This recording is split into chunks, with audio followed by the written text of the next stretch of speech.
Alright, so as y'all can see, like I said, I repositioned all of the lights so they're facing downward on the truck itself.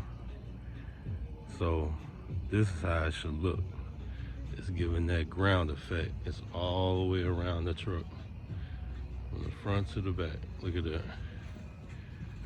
It's damn near not even a spot missing.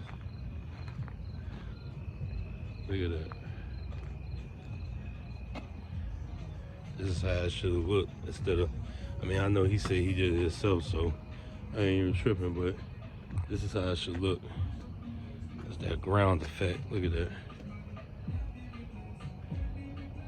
Oh yeah.